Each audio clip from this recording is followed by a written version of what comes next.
Good morning students. Now we will discuss our third lecture. ਆਪਾਂ ਨੂੰ ਪਤਾ ਹੀ ਹੈ ਜਿਵੇਂ ਕਿ ਆਪਾਂ ਪੜ੍ਹ ਚੁੱਕੇ ਹਾਂ ਵੀ ਇੱਕ ਆਪਣੀ ਇਕਨੋਮਿਕਸ ਨੂੰ 2 ਪਾਰਟਸ ਦੇ ਵਿੱਚ ਡਿਵਾਈਡ ਕੀਤਾ ਗਿਆ। ਫਰਸਟ ਪਾਰਟ ਆ ਮਾਈਕਰੋ ਇਕਨੋਮਿਕਸ ਤੇ ਸੈਕਿੰਡ ਹੈ ਮੈਕਰੋ ਇਕਨੋਮਿਕਸ। ਠੀਕ ਹੈ, ਤੇ ਆਪਣੇ ਇਹਨੇ ਬੁੱਕ ਦੇ ਬੇਸ ਤੇ ਫਰਸਟ ਲੈਕਚਰ ਹੈ ਜੋ ਕਿ basic concept of Macro economics ਦੇ ਉੱਤੇ ਬੇਸਡ।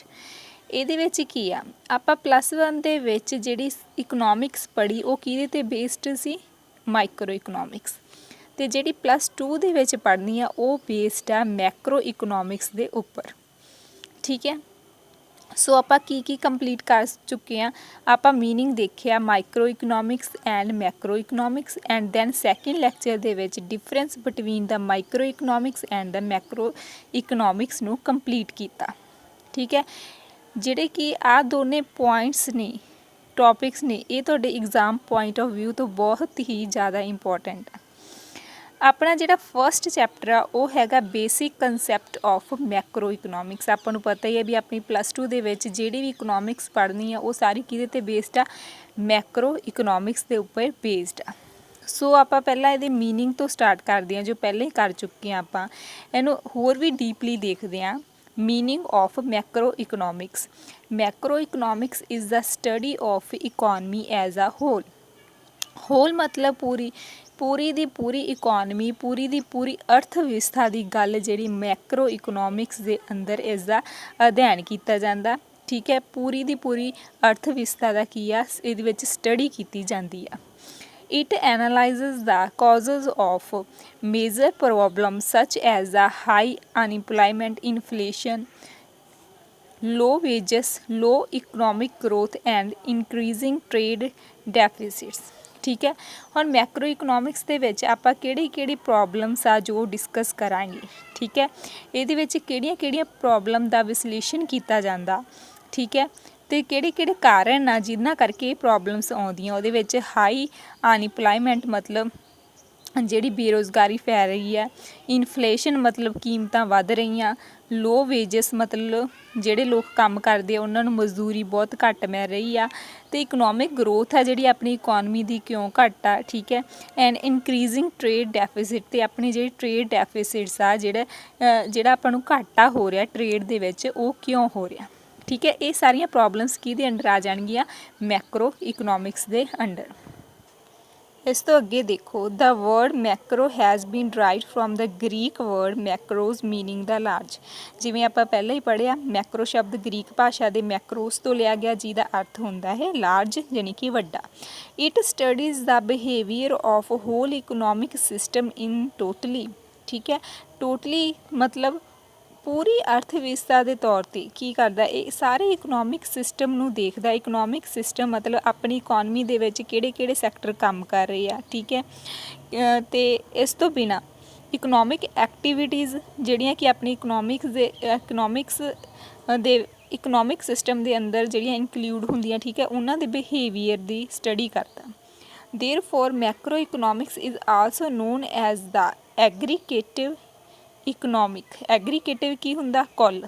ਇਕਨੋਮਿਕਸ ਮਤਲਬ ਆਪਣੀ ਅਰਥ ਵਿਵਸਥਾ ਕੀ ਆ। ਹੁਣ ਜਿਹੜੇ ਮੈਕਰੋ ਇਕਨੋਮਿਕਸ ਆ ਉਹਨੂੰ ਹੋਰ ਵੀ ਕਿਹੜੇ ਨਾਮ ਨਾਲ ਜਾਣਿਆ ਜਾਂਦਾ, ਐਗਰੀਗੇਟਿਵ ਇਕਨੋਮਿਕਸ ਦੇ ਨਾਮ ਨਾਲ। ਇਸ ਤੋਂ ਅੱਗੇ ਇਹਦੀ ਡੈਫੀਨੇਸ਼ਨ ਦੇਖੋ, macro economics deals with the functioning of the economy as a whole. ਠੀਕ ਹੈ, ਮੈਕਰੋ ਇਕਨੋਮਿਕਸ ਕਿਹਦੇ ਨਾਲ ਡੀਲ ਕਰਦੀ ਆ, ਸਾਰੀ ਇਕੋਨਮੀ ਦੇ ਸਾਰੇ ਕੰਮਾਂ ਦੇ ਨਾਲ ਜੋ ਵੀ ਆਪਣੀ ਇਕੋਨਮੀ ਦੇ ਵਿੱਚ ਹੋ ਰਿਹਾ। ਇਸ ਤੋਂ ਅੱਗੇ ਨਿਊ ਪੁਆਇੰਟਸ ਕੀ ਆ ਆਪਣੇ ਲਈ। ਠੀਕ ਹੈ, ਅਗਲਾ ਟੌਪਿਕ ਕੀ ਆ, ਅਗਲੇ ਟੌਪਿਕ ਦੇ ਵਿੱਚ ਆਪਾਂ ਡਿਸਕਸ ਕਰਾਂਗੇ ਐਗਰੀਗੇਟਸ of economic system.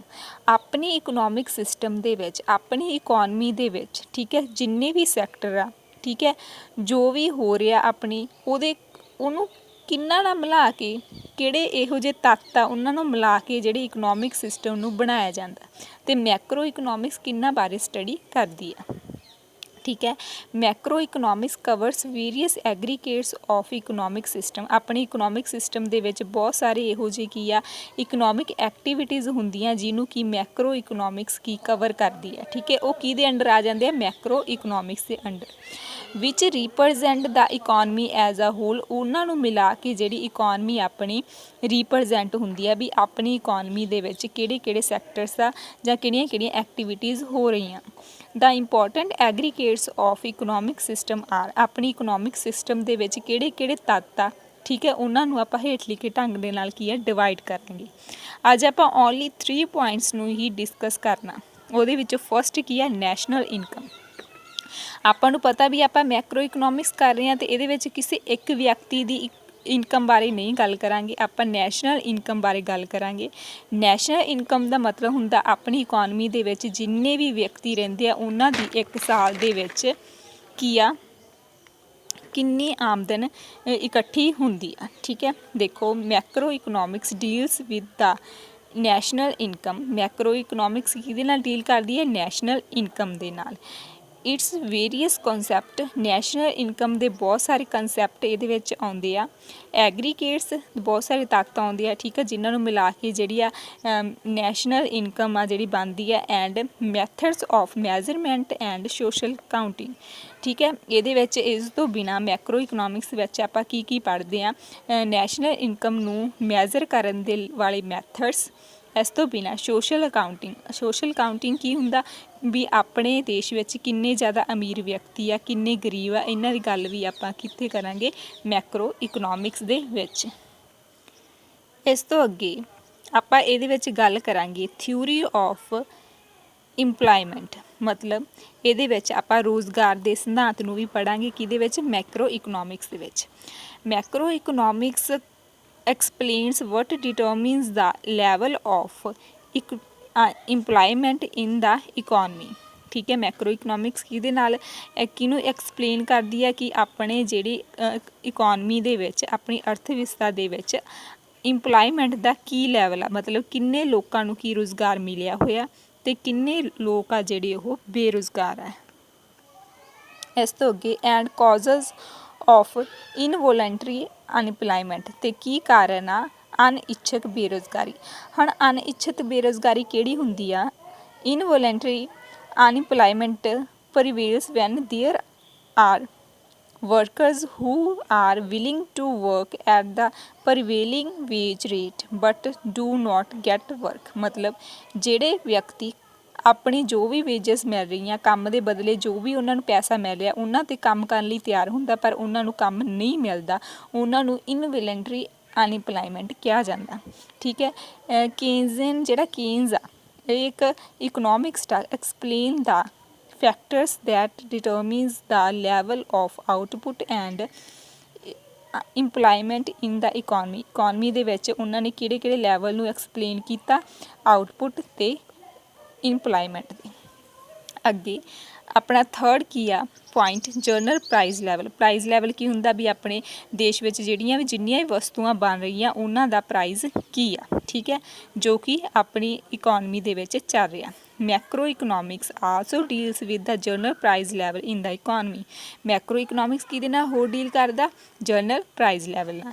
It also establish an important relation between the changes of income and general price level in the economy. ਅਤੇ ਇਸ ਤੋਂ ਬਿਨਾਂ ਆਪਾਂ ਨੂੰ ਕਿਹਦੇ ਰਿਲੇਸ਼ਨਸ਼ਿਪ ਬਾਰੇ ਦੱਸਦਾ ਵੀ ਜਦੋਂ ਚੇਂਜ ਇਨਕਮ ਵਿੱਚ ਆਉਂਦਾ ਤਾਂ ਪ੍ਰਾਈਜ਼ ਦੇ ਵਿੱਚ ਕੀ ਚੇਂਜ ਆਉਂਦਾ। ਠੀਕ ਹੈ, ਉਹਨਾਂ ਬਾਰੇ ਕੀ ਹੈ ਡਿਸਕਸ ਕਰਦੇ ਆ। Problem of inflation. ਇਸ ਤੋਂ ਬਿਨਾਂ ਇਹਦੇ ਵਿੱਚ ਪ੍ਰੋਬਲਮ ਆਫ ਇਨਫਲੇਸ਼ਨ ਕੀ ਹੁੰਦਾ? ਜਦੋਂ ਪ੍ਰਾਈਜ਼ ਲੈਵਲ ਜਿਹੜਾ ਕਿ ਵੱਧ ਜਾਂਦਾ, ਜਦੋਂ ਵਸਤੂਆਂ ਅਤੇ ਸੇਵਾਵਾਂ ਦਾ ਪ੍ਰਾਈਜ਼ ਵੱਧ ਜਾਂਦਾ। ਡੀਫਲੇਸ਼ਨ ਮਤਲਬ ਜਦੋਂ ਪ੍ਰਾਈਜ਼ ਜਿਹੜਾ ਕੀ ਆ ਘਟ ਜਾਂਦਾ। ਠੀਕ ਹੈ, ਜਨਰਲ ਫਾਲਸ ਇਨ ਪ੍ਰਾਈਜ਼ ਲੈਵਲ ਮਤਲਬ ਵਸਤੂਆਂ ਦਾ ਪ੍ਰਾਈਜ਼ ਘਟ ਜਾਂਦਾ। Are also study in the macro economics. ਇਸ ਤੋਂ ਬਿਨਾਂ ਕੀ ਆ ਜਨਰਲ ਪ੍ਰਾਈਜ਼ ਲੈਵਲ ਤੋਂ ਬਿਨਾਂ ਇਹਦੇ ਵਿੱਚ ਕੀ ਹੋਰ ਕੀ ਪੜ੍ਹਿਆ ਜਾਂਦਾ? ਡੀਫਲੇਸ਼ਨ ਅਤੇ ਇਨਫਲੇਸ਼ਨ ਬਾਰੇ ਵੀ ਪੜ੍ਹਿਆ ਜਾਂਦਾ। ਸੋ ਆਪਣੇ ਪਹਿਲੇ 3 ਪੁਆਇੰਟ ਆ ਜਿਹੜੇ ਕਵਰ ਹੋ ਗਏ। ਇਸ ਤੋਂ ਅੱਗੇ ਆਪਾਂ ਅਗਲੀ ਵੀਡੀਓ ਦੇ ਵਿੱਚ ਅਗਲੇ ਪੁਆਇੰਟਸ ਨੂੰ ਡਿਸਕਸ ਕਰਾਂਗੇ। So thank you students.